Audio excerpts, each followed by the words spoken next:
Hello everyone, welcome back to the next video. In this video I will show you how to crop the live camera preview which you see in native Android application using CameraX and Media3 effect.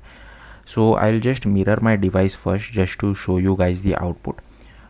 So here you can see that I'm just getting this a preview view of getting the camera permission. So I'll just give the camera permission. Now if you see over here, now you might be seeing where is the crop effect. So I have already applied the crop, so I'll just put down my device just to let you know.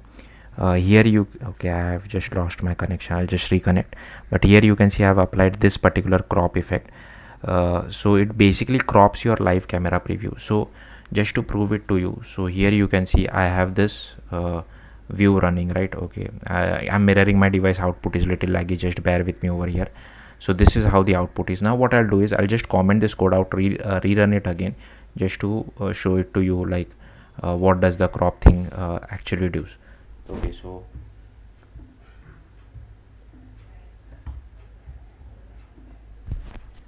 Okay, so I have just comment this code out and I'm rerunning my application. So let's just wait, and here you can see the output is a bit different. I know some of you might be thinking that the output is still the same, but it's not. The in previous output the live preview was cropped. Now it also depends on what values you are passing inside the crop constructor. So maybe we can change the value a bit.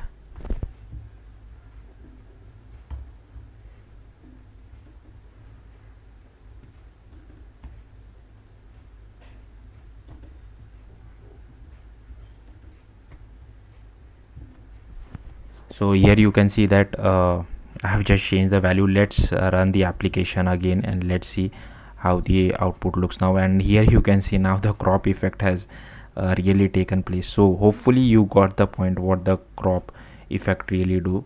But yeah, so yeah, that's it. Now if I want, yeah, I can just take a photo as well of this. I can click on take photo and the image is saved to your photos app. So you can just go to your photos app over here. Okay, and here you can see this is how the photo looks like. So hopefully you got the point. I'll just change this back to 0.5.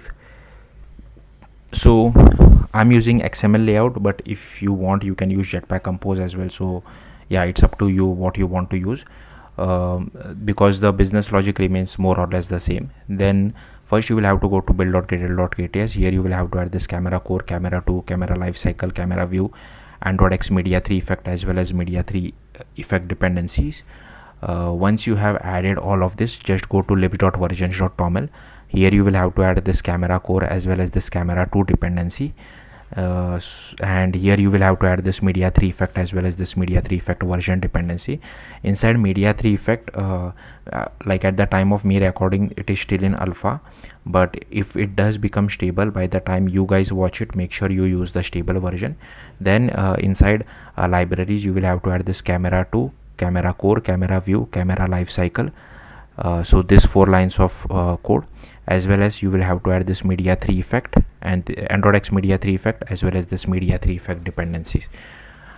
Once you do that, you will see a sync now button. So just to show the sync now button, I have just changed the version number over here, and here you can see the sync now. Click on it. So I'll just change it back to 1.6.1. Once you click on the sync now button, you will download all the Android dependencies.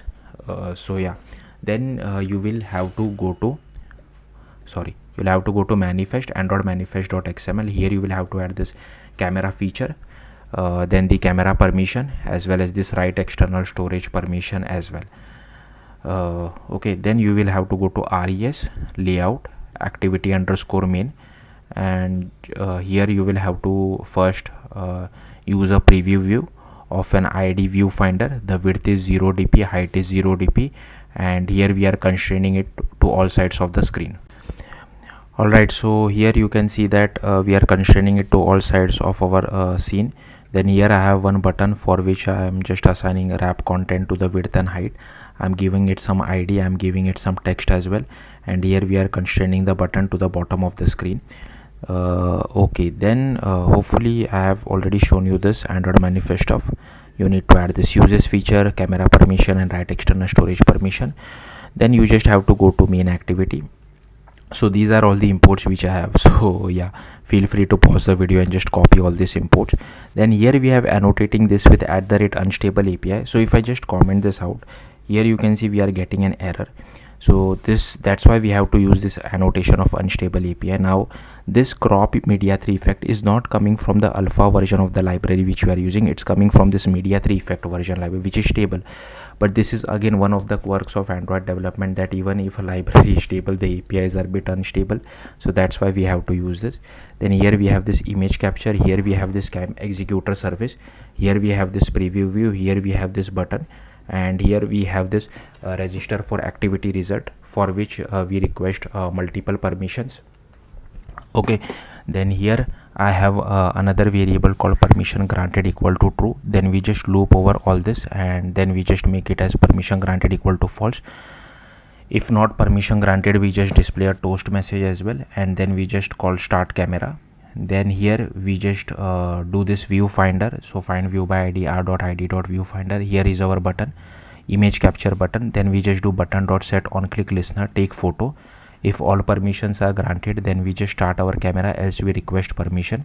Then here we call this camera executor. Here we have this method called take photo. Here we just check whether image capture is initialized or not. Then here we have this simple date format. Then we use this content values, we put the display name, mime type, and here we just check if user is using above Android P. Then here we set the relative path as well. Then here we have this image capture dot output file options. Here we pass the content resolver, external content URI, content values as well. Then we just do image capture dot take picture, output options, pass our context compat dot get main executor. Here we override this on image saved, so we get the URI of the saved image. So if you want, you can display the image inside an image view as well with the help of this URI. Then we just shut down our camera executor and display a toast message. Then we have the start camera method, for which we define an aspect ratio strategy. Then here we have this resolution selector as well. Then we have this process camera provider dot get instance of this. Then we just do camera provider future dot add listener. We get our process camera provider, we define our preview view, set the resolution selector. Then we do image capture dot builder, set resolution selector as well as capture mode. Then here we just do camera selector dot default back camera. Then we just do use case group dot builder, add our preview use case as well as image capture use case. Then here we add this media3 effect by passing preview, video capture or image capture. Then here we do media3 effect dot set effects. Here we pass our crop effect. Now again, like I said, you can change this value to whatever you feel like. Then we do use case group builder dot add effect, passing in our media3 effect. Then we just do camera provider dot unbind all, and then we do camera provider dot bind to lifecycle this camera selector use case group builder dot build. Then here we have another method called request permission. Here we just do activity result launcher dot launch required permission. Here we have this all permission granted. So we just once we here we just a helper method just to check whether we have the required permission or not. Then we have this destroy method where we just do camera executor dot shutdown. Then here we have a companion object for which we define a file name format, and here we have this required permission. So we just pass the mutable list of camera permission, and if Android version is less than equal to Android P, then we just add the write external storage permission as well. So yeah, that's it on the code level. If you have any questions, do let me know in the comments. Thank you for watching. Bye.